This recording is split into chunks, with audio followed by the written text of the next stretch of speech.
Știați că ați cântări mai puțin pe lună decât pe pământ? Chiar așa e. Imaginați-vă să vă puteți plimba pe suprafața lunară, simțindu-vă mai ușor ca niciodată. Acest fapt fascinant ne introduce în conceptul de greutate.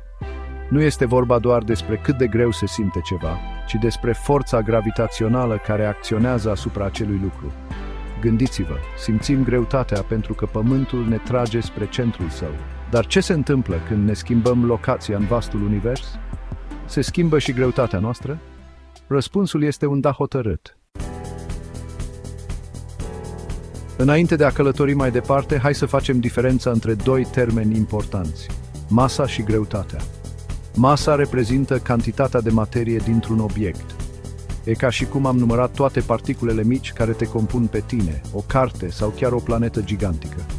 Greutatea, pe de altă parte, este forța exercitată asupra unui obiect datorită gravitației. Este senzația de a fi tras spre Pământ. Așadar, în timp ce masa ta rămâne constantă oriunde te-ai duce, greutatea ta se poate schimba în funcție de atracția gravitațională a locației tale. Gândește-te așa: masa ta este ca numărul de ingrediente dintr-o rețetă de tort, în timp ce greutatea ta este cât de greu se simte tortul finit în mâinile tale. Gravitația este ca o forță invizibilă care atrage totul unul spre celălalt. Este ceea ce ne ține pe Pământ și dictează mișcarea planetelor din sistemul nostru solar. Puterea gravitației depinde de două lucruri: masa obiectelor și distanța dintre ele. Cu cât un obiect este mai masiv, cu atât atracția sa gravitațională este mai puternică. De aceea ne simțim mai grei pe Pământ decât ne-am simțit pe Lună, care are o masă mult mai mică. Distanța contează și ea. Cu cât două obiecte sunt mai departe unul de celălalt, cu atât forța gravitațională dintre ele este mai slabă. Imaginează-ți gravitația ca niște sfori invizibile care leagă totul în univers. Cu cât obiectele sunt mai apropiate și mai masive, cu atât sforile sunt mai strânse și atracția mai puternică. Acum, hai să călătorim în spațiu.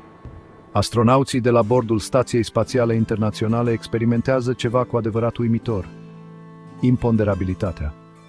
Nu este vorba despre faptul că nu există gravitație în spațiu, ci mai degrabă că se află într-o stare de cădere liberă, continuă, în jurul Pământului.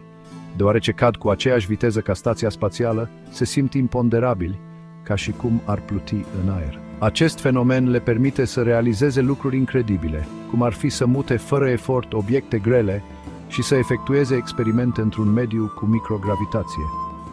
Înțelegerea greutății și a relației sale cu gravitația ne ajută să înțelegem principiile fundamentale ale fizicii și să apreciem minunile universului nostru.